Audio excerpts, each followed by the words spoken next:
ময়নাগুড়ি জলপেশ লক্ষ্মীকান্ত উচ্চতর বিদ্যালয়ের ক্লাসরুমে বিষধর সাপ উদ্ধার করলেন পরিবেশ প্রেমীরা। ক্লাসের মধ্যে ঢুকে পড়ল একটি বিষধর সাপ, যা দেখে আতঙ্কিত হয়ে পালিয়ে যান ছাত্রছাত্রীরা।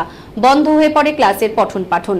বুধবার এমনই ঘটনা ঘটল ময়নাগুড়ি ব্লকের জলপেশ লক্ষ্মীকান্ত উচ্চতর বিদ্যালয়ে। ঘটনার পরই স্কুলের শিক্ষকরা যোগাযোগ করেন ময়নাগুড়ি রোড পরিবেশ প্রেমী সংগঠনের সাথে।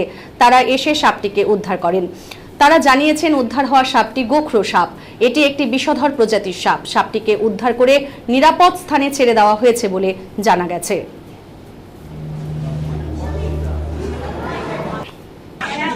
देखिए वही रहेगा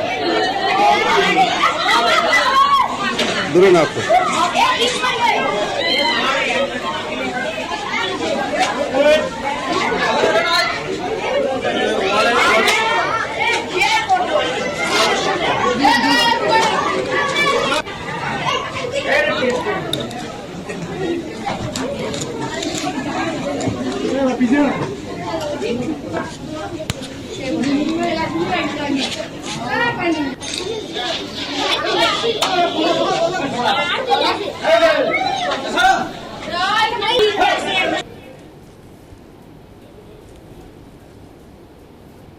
জলপেশ এলকে হাই স্কুলের মধ্যে ক্লাস চলাকালীন এটি গোখরো সাপ ঢুকে যায়।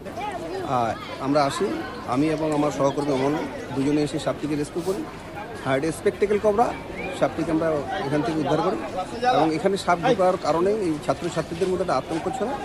তো সাপটি উদ্ধার করার পরে সেই আতঙ্কমুক্ত হয় এবং স্বাভাবিক পরিস্থিতি এখন হয়। আমরা এই সাপটিকে নিরাপদ জায়গায় ছেড়ে দিই। বিশাল একটা গোখরো সাপ, বেশ মোটাসোটা এবং বড়সড়।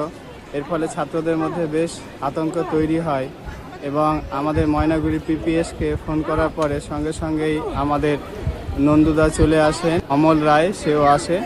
দুজন মিলে খুব দক্ষতার সঙ্গে সাপ দুটোকে উদ্ধার করেছেন। এর ফলে কিন্তু স্কুলের ছাত্রগুলো খুব শান্তি পেয়েছে এবং আতঙ্কমুক্ত হয়েছে। স্কুলটা আবার এখন শুরু করা যাবে। সাপের জন্য কিছুক্ষণ ক্লাস বন্ধ হয়ে গিয়েছিল। বিদ্যালয়ের পক্ষ থেকে ময়নাগুড়ি পিপিএস, নন্দুদা এবং অমল রায়কে অনেক ধন্যবাদ।